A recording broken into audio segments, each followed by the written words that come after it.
میں نے اکثر ایک بات کہتا ہوں کہ آپ کو کبھی اگر وقت ملے نا تو اپنی بیوی کی جو ماضی کی تصویریں ہیں نا، جو پرانی تصویریں ہیں، آپ ان کو نکال کے اس کی شکل اور اس کا حلیہ ضرور دیکھیے گا. آپ کو اندازہ ہوگا کہ اس نے اپنی شکل، اپنا حلیہ، اپنی نیند سب کچھ قربان کر دیا. کس لیے؟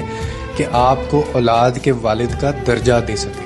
تب جا کے آپ باپ بنے ہیں. اپنی عورت سے یہ کبھی نہ پوچھیے گا کہ تم نے میرے لیے کیا ہی کیا ہے آج تک، کیونکہ عورت جو ہے نا سر، وہ ایک بھاری قیمت ادا کرتی ہے جب جا کر یہ جو نسل ہے نا وہ آگے بڑھتی ہے آپ کی. میں تو یہاں تک کہتا ہوں کہ اصل میں عورت جو ہے وہ ماں بنتے بنتے صرف ایک بچے کو جنم نہیں دے رہی ہوتی، اس نے اپنے آپ کو بھی دوبارہ ایک جنم دیا ہوتا ہے. وہ جس پروسیس میں سے اس کے بعد گزری ہوتی ہے، اور اس کی قیمت جو ہے وہ اس کے جسم پر، اس کی نیند کے اوپر، اس کے مزاج کے اوپر، یہاں تک کہ اس کی پوری زندگی کا جو سفر ہے اس کے اوپر یہ نشان آ جاتے ہیں، اور وہ نشان ہمیشہ باقی رہتا ہے. سفر سے وہ گزر کر وہ بچہ دنیا میں آتا ہے.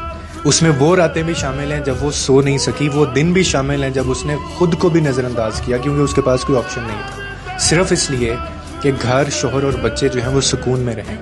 اس لیے کبھی بھی ایک عورت کی قربانی کو معمولی نہیں سمجھنا چاہیے. اتنے بڑے بڑے الفاظ نہ بولا کریں. صرف کھانا پکانے یا گھر سنبھالنے تک محدود نہیں ہوتی.